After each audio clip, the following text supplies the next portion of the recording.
Di sini sebelum mulai pelajaran, Ibu mau cek hadiran dulu kelas 10 MIPA. Siapa yang tidak hadir? Alhamdulillah hadir semua. Berarti kita lengkap hari ini. Kita diberi kesehatan oleh Allah Subhanahu wa Ta'ala sehingga kita bisa belajar seperti biasa. Sebelum kita memulai pelajaran, kita mau melihat dulu tentang kita belajar hari ini, yaitu menjaga martabat manusia dengan menjauhi pergaulan bebas dan zina. Itu pelajaran kita hari ini. Itu sebelumnya kita akan seksi dulu. Di sini kita belajar tentang menjauhi pergaulan bebas dan zina. Kita lihat dulu gambar yang kalian tampak ini. Ibu mau bertanya dulu, ini tentang apa? Pergaulan bebas tanpa terkendali ya. Ini tentang ada muda-mudi yang bepergian tanpa mahram. Dan juga ini gambar apa? Gambar bayi yang terbuang. Itu makanya kita disuruh menjauhi pergaulan bebas dan berdua-duaan tanpa seorang mahram. Tidak boleh karena ketiganya adalah setan. Sekarang Ibu mau siapa namanya? Nur Hasanah. Silakan baca tentang ayat tentang larangan zina. Auzubillahi minasyaitonirrajim. Bismillahirrahmanirrahim. Wala taqrabuz zina innahu kana fahishatan wa sa'a sabila. Shadaqallahul azim. Ya, bagus. Hasanah sudah membacakan tentang larangan zina. Sekarang kita masuk pelajaran tentang menjauhi pergaulan bebas. Yang pertama yaitu kompetensi dasar, yaitu meyakini bahwa pergaulan bebas dan zina adalah dilarang oleh agama Islam. Yang kedua, menghindari pergaulan bebas. Yang ketiga, menganalisis surat Al-Isra ayat 32 dan surat An-Nur ayat 2. Indikator yang akan kita capai yaitu menyadari bahwa pergaulan bebas dan zina adalah dilarang oleh agama. Jadi kita mengamalkan surat Al-Isra ayat 32 dan An-Nur ayat 2 serta hadis yang terkait di dalamnya. Tujuan pelajaran kita hari ini yang pertama yaitu meyakini bahwa pergaulan bebas dan zina adalah dilarang agama. Yang kedua, menghindari diri dari pergaulan bebas dan zina. Tiga, menjelaskan makna surah Al-Isra ayat 32 dan menjelaskan makna An-Nur ayat 2 dan juga menganalisa mengenai makna Quran surah Al-Isra ayat 32 dan menyimpulkan Quran surah Al-Isra ayat 32 dan An-Nur ayat 2 serta hadis tentang larangan pergaulan bebas dan zina. Di sini orientasi masalahnya yaitu tentang anak atau pergaulan bebas yang wajib kita hindari. Di sini mengenai materi larangan pergaulan bebas dan zina.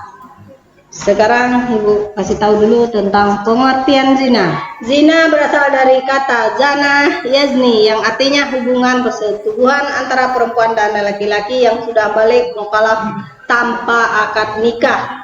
yang sah. Jadi zina adalah melakukan hubungan biologis layak suami istri di luar daripada pernikahan. Hukum zina terkait hukum zina yaitu semua ulama sepakat bahwa zina hukumnya haram. Bahkan zina dianggap sebagai puncak keharaman dan didasarkan firman Allah Subhanahu wa taala ayat Isra ayat 32. Menurut pandangan hukum Islam, perbuatan zina merupakan dosa besar yang dikategorikan sebagai perbuatan keji, zina dan buruk. Jadi wajib kita hindari karena akibatnya sangat fatal ya. Seperti yang sudah kita lihat di persepsi tadi tentang akibat daripada melakukan hubungan zina di luar nikah. Karena banyak sekali akibat yang mudaratnya daripada manfaatnya.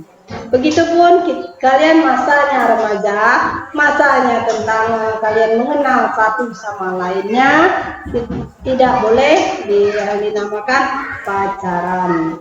Itu pacaran itu menjurus kepada zina. Karena apa?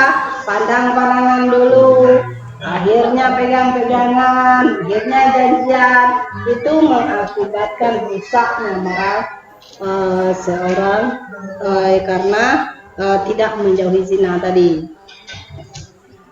Di sini kategori zina ada dua, yaitu zina muhsan, yaitu zina yang sudah balik berarti mereka sudah pernah menikah.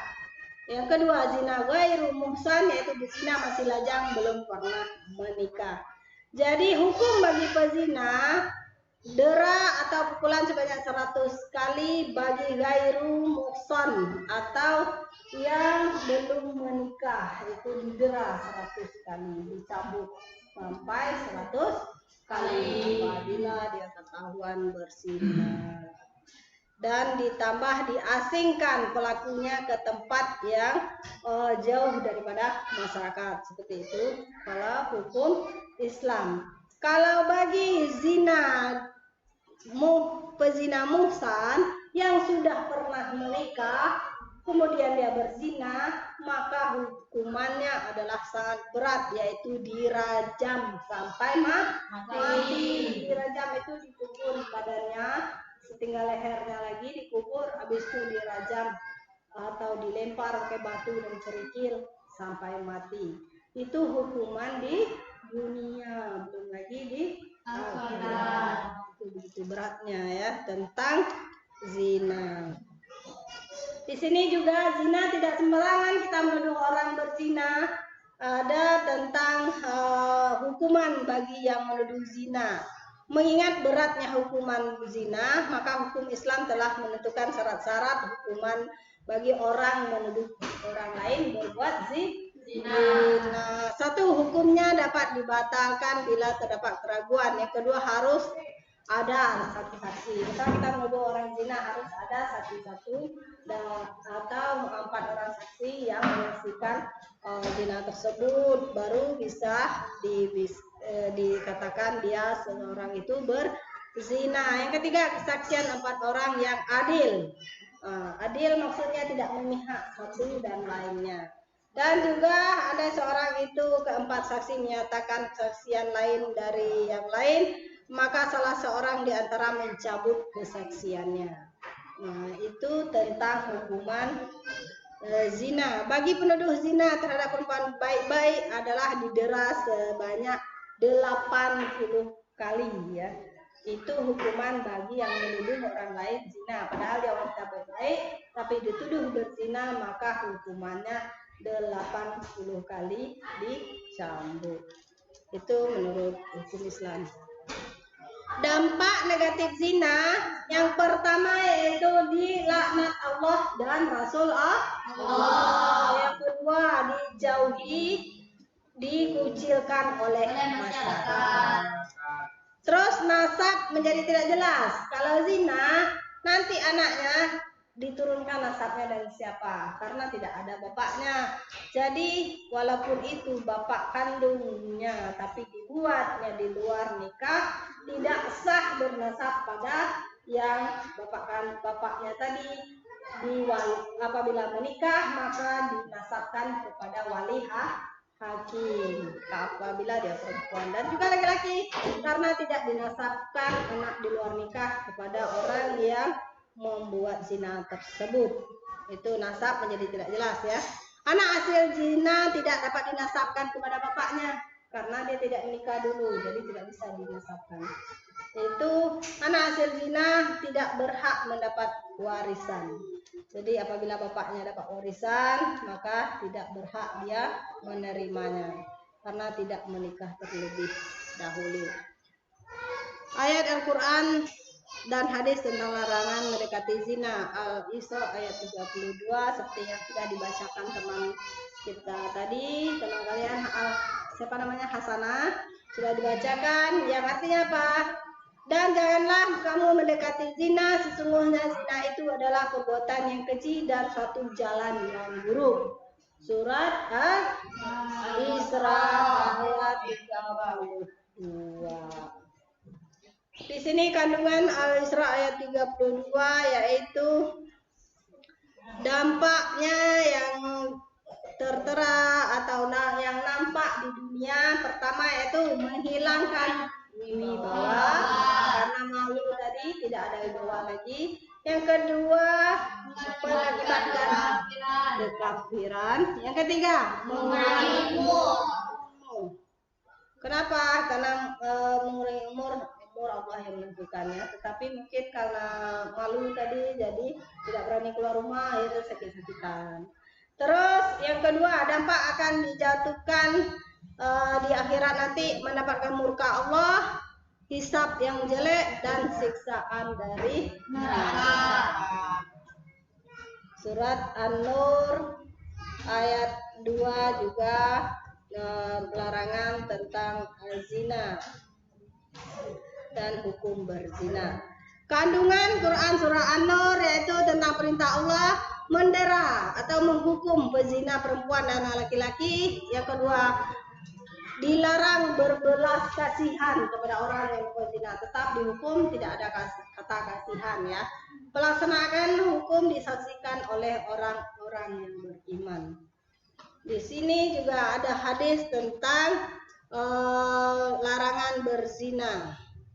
Yang artinya apa? Hadis riwayat Ahmad, barang siapa beriman kepada Allah Subhanahu wa taala dan hari akhir, maka janganlah berdua-duaan dengan wanita yang tidak bersama mahramnya, karena yang ketiga adalah setan. Jadi tidak boleh berdua. Siapa mahram itu? Misalnya adik, kakak, istri. Mana dia beristri? Dia kan baru pengenalan satu sama lain.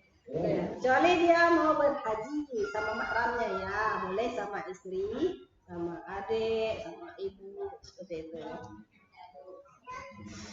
Terus menerapkan perilaku mulia menghindari zina, yaitu caranya bagaimana? Yaitu menjaga pergaulan baik. Yang kedua, menjaga aurat. Tentu kalian sudah belajar tentang cara berbusana muslim yang baik, tidak membuka aurat, berbaju yang longgar dan tidak ketat ya. Menjaga pandangan, baik laki-laki perempuan menjaga pandangan. Jangan jangan dituruti hawa nafsu. Menjaga kehormatan dan meningkatkan aktivitas dan rajin berpuasa. Itu cara menghindari ya. Jangan melamun, memikirkan terus. Nah, itu tidak boleh ya. Jadi kita harus beraktivitas ekstra atau bermain atau pengajian seperti itu, atau berburu, memancing, boleh saja kegiatan yang bermanfaat. Dan juga rajin berpuasa. Bagi yang belum sanggup menikah, maka dia berpuasalah agar menghindari perbuatan zina.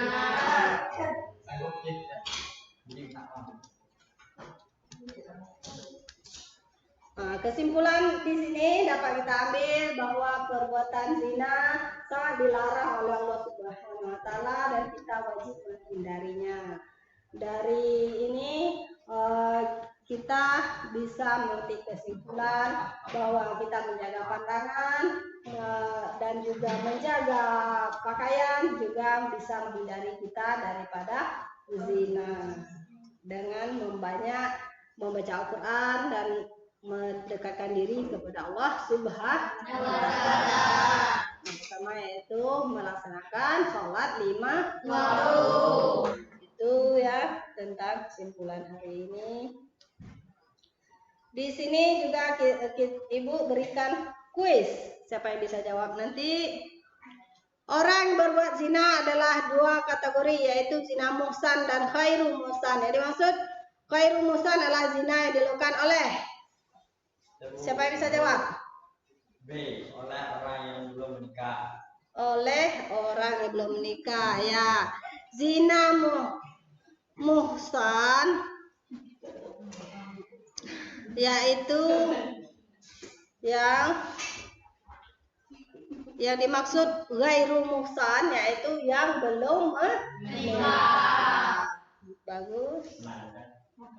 Dalil tentang larangan berbuat zina terdapat dalam Al-Quran surat. Bu. Ya. C. QS Al-Isra ayat Quran surah Al-Isra ayat 32 ya. Surat ke-17. Oke. Soal 3. Perbuatan zina yang dilakukan oleh perjaka dan gadis maka akan dihukum dengan hukuman. Silakan. A. Teras 100 kali dan diasingkan. Ya, bagus. Apabila lajang melakukan zina didera 100 kali dan diasingkan ke tempat yang jauh ya. Itu baru hukuman dunia ya, jangan kalian pikir ini ringan sekali hukumannya. Bukan ya, ini hanya hukuman dunia. Kalau akhirat nanti itu dikategorikan dosa besar tentu berat hukumannya di neraka ya. Baik, kesimpulan daripada ini yaitu menghendaki manusia menjadi makhluk yang mulia dan martabat yang tinggi termasuk dalam hal menyalurkan kebutuhan biologis. Secara umum, Quran surat 32 mengandung pesan-pesan mengenai larangan mendekati zina. Zina adalah perbuatan yang dilakukan oleh orang di luar pernikahan yang sah. Di sini kita juga menghindari zina yaitu dengan hidup tidak boleh melakukan hidup serba bebas karena apa? Akan mengakibatkan dampak negatif terhadap kehidupan kita. Itu tentang materi kita tentang pergaulan bebas dan menghindari perbuatan zina. Menghindari pergaulan bebas dan menghindari perbuatan zina. Di sini Ibu memberi tugas tentang buatlah resume di rumah ya. Minggu depan dikumpulkan, buat resume dari materi tentang menjaga martabat manusia dengan menjauhi pergaulan bebas dan zina. Lalu dikumpulkan minggu depan. Silakan dibawa minggu depan, jangan sampai lupa karena minggu depan kita masuk kembali. Ya, untuk hari ini Ibu cukupkan sekian dulu. Nanti kita lanjut minggu depan, jangan lupa tugasnya. Ya, Bu. Ibu cukup sekian dulu. Assalamualaikum warahmatullahi wabarakatuh. Waalaikumsalam.